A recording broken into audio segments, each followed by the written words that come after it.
Okay, so I'm not doing the things. There's a lot of surprises here.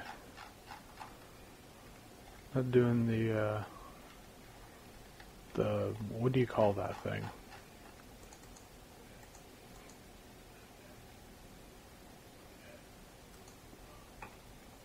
I'm not doing something. Oh, right, here you go.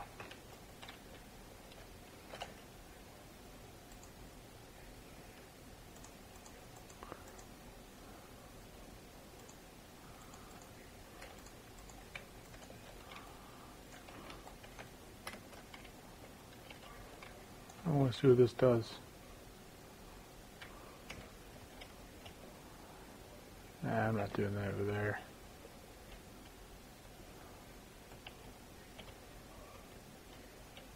There's a good spot, I think.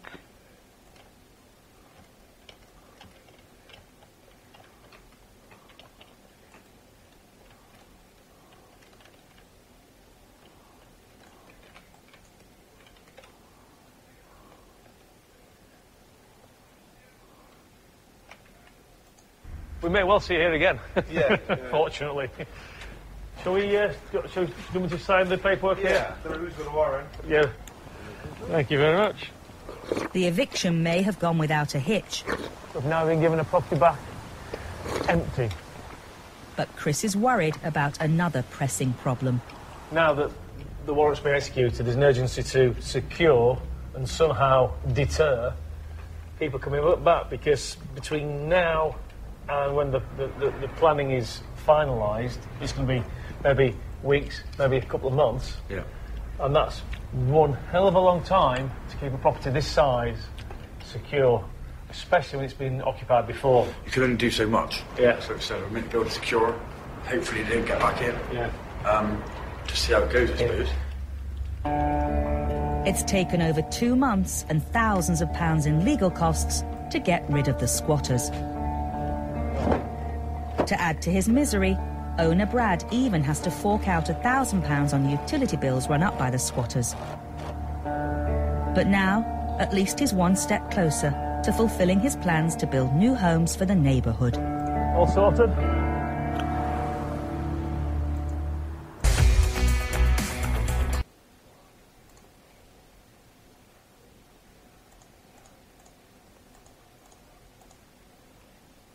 Fall victim to rogue landlords. They are rat droppings. It's really, really nasty. On the other side, 2 million private landlords. I'm being down clean of sewers. Many facing financial ruin at the hands of tenants from hell. Oh, disgusting. I'm just so angry. Look at it. Let's go. In this series, we follow the heroes who take slum landlords down. Start a fire, electrocute somebody. And the experts whose job it is to evict nightmare tenants. Get that away, man! Remember what the court said? You should have been out 2 weeks ago.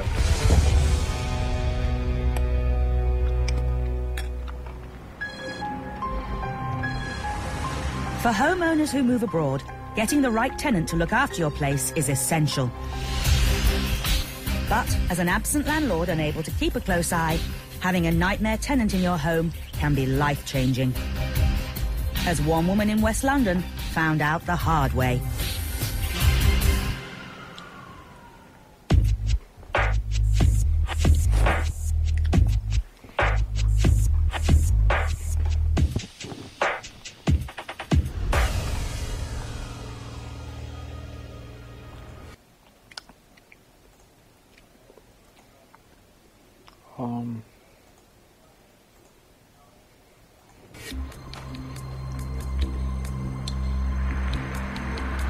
Eviction specialist Paul Champlina is on his way to a home in West London. He's starting eviction proceedings against a tenant who appears to have turned the house he's been renting into a hotel while his landlady has been living abroad. We are going to serve a notice very early to try and catch the occupants in the property. We're acting for a lady called Joy Phillips, who rented her property out in West London, and she has found out that the tenant, who she thought was a doctor, has been renting his property out on a holiday let website, Airbnb. It looks like the tenant has been cramming in as many as 15 guests a night, earning up to a whopping £10,000 a month without the landlady's knowledge. We're going to serve a notice called a Section 8 notice, which is for breach of tenancy because of the subletting, which clearly states that this guy's not allowed to do that in his tenancy. And I'm hoping that he will surrender the lease sooner rather than later so we don't have to go to court. Paul arrives early. It's the tenant he's after, not the guests, who almost certainly have no idea this is someone else's house. The trouble is, they're all going to be in their rooms sleeping. They're not going to know to answer the door.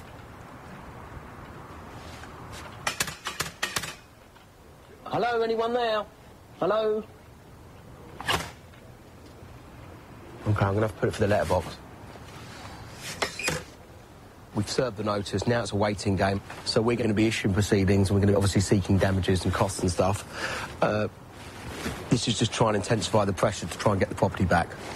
But, there's a big but here. If he's earning big money, right, in a prime location, would he want to give it up? Most probably not. All the while the tenant is making a killing, the owner can't even get into her own home. She's going to be sleeping on sofa beds, you know, on friends' houses. Yeah, she's, you know, it's proper stressful. Something like this can absolutely overtake your life.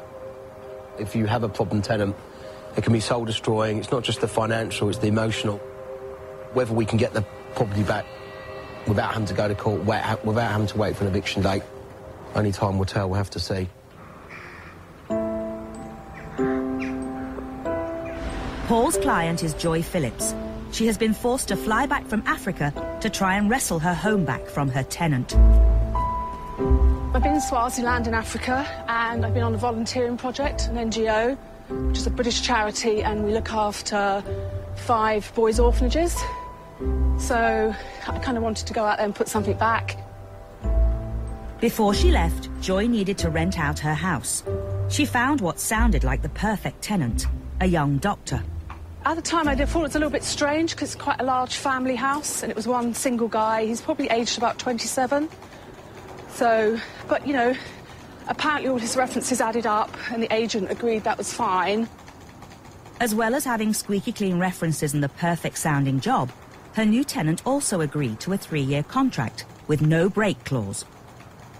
A lot of the houses along here are like open plan, have been knocked through, but this one hasn't. It's all got individual rooms. And he said when he took it, it was perfect. While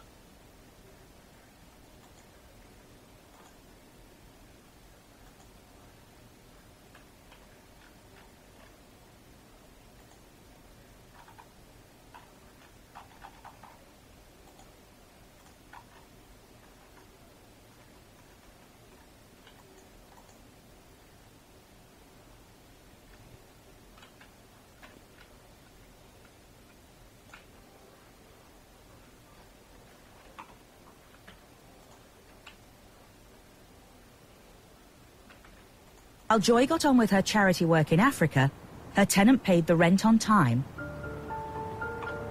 The first alarm bell sounded when her neighbours called her, saying lots of people seemed to be coming and going from the house. My neighbour came down and said, what are you doing here? Oh, we're Adam's guests. And they said, are you relatives of Adam's? I said, no, we're on Airbnb.